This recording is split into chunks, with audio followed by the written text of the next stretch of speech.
10 years ago, I was hospitalized for the first time. I just moved to New York City where my brothers were to attend university. I was sectioned because I started to display some erratic behavior. I stopped going to classes, my living space was a terrible mess, and inside, I started losing the will to do anything. I purchased blackout curtains and I'd used them to keep my room in perpetual darkness. Even though my room was pitch black, I still wasn't able to sleep. I was just stuck in a constant daze. One day, I got into a heated argument with one of my brothers. All I can remember is it was over something so stupid. In the heat of the moment, I left the apartment and wandered into the streets. I wanted to get away from all the negative energy. It was in the heart of winter and all I had on me was a thin hoodie. I was missing for a whole day. Before leaving, I hadn't slept the night before, and as I was wandering the streets, obviously I didn't get any sleep either. It was 2 solid days of no sleep at this point, and now I was totally delirious. On top of losing touch with reality, I was getting sick from the cold. I can't really remember what happened, but my brothers finally caught up to me. The next thing I remember is being taken in an ambulance to hospital. It was my introduction to mental health issues. I hadn't been to therapy and I'd never taken medication as well. I was there for 2 weeks, and after discharge, my life would change forever. Fast forward 10 years, I've done stints with and without medication. I've also been to therapy on and off. After being hospitalized, I figured it was just that moment that caught me out. I didn't think that I would have to constantly be vigilant about my mental health. My doctors and therapists didn't tell me otherwise either. I just continued on with life. Recently though, I did relapse. The worst in 10 years. At this point, I was drinking copious amounts of liquor and having extreme suicidal ideations. I was going through a lot of grief. I've had these ideations before, but this time I was getting ready to plan it all out and take that leap. My mother noticed this deep decline, and by her intervention, I was lucky to be sectioned again. At the time, I wasn't happy to be. I wasn't of sound mind and body, of course, and if you aren't, being hospitalized is the last thing you want to do.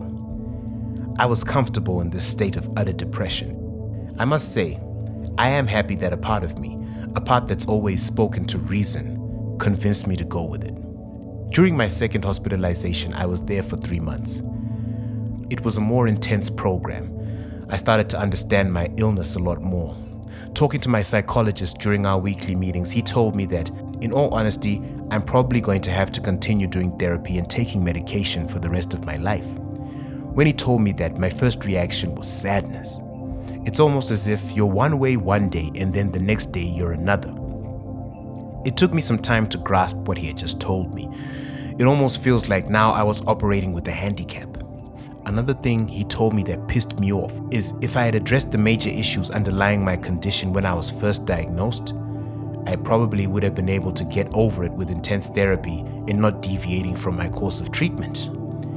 During the 10 years since I first lost it, my depressive episode developed into Major Depressive Disorder. I wasn't even aware that that could happen, but in any case, at this current juncture, I've come to terms with it. It's difficult to have regrets because you can never know how things would have turned out otherwise. I was operating with the best information I had at the time and was trying to navigate my emotional state as best as I could. All that being said, for me at this point, depression isn't gonna go away for me. Right? I am in this situation with countless people around the world. I find that dwelling on it isn't helpful. Rather than worrying if I'll ever get rid of my ailment, I've decided to embrace where I am in life and figure out a way to live with it. I wake up every day and look at my pill caddy. I have a choice to make every single day. Am I going to let this imbalance dictate how far forward I can move today? Or am I going to look back at what I've overcome and use the strength to live the best life possible? Some days this choice is hard to make. Other days it's a bit easier, but ultimately it's a choice I'll always have to make until the day I die. What made knowing that living with feelings of hopelessness, dips in my mood, and periods with no motivation worse was also being embarrassed by it. I kept my illness from my close friends. My family, obviously, they know, but even for them to get to a place of understanding took time. I know people I've met on my journey who don't have that luxury. I decided to tell my friends later on. I wanted them to have a better understanding of mental health issues and understand how I'm navigating mine. By sharing all of this, it was my way of removing little pieces of stigma that come about consciously or unconsciously. In rehab, someone put it beautifully. We wouldn't be embarrassed by having a terminal illness that shows up on an X-ray or a blood panel. Well, ideally. So why would we be embarrassed by mental illness? This also applies to other mental illnesses that can be with us for life. If it's going to be a part of our lives for good, we have to make that choice to stop it from crippling us.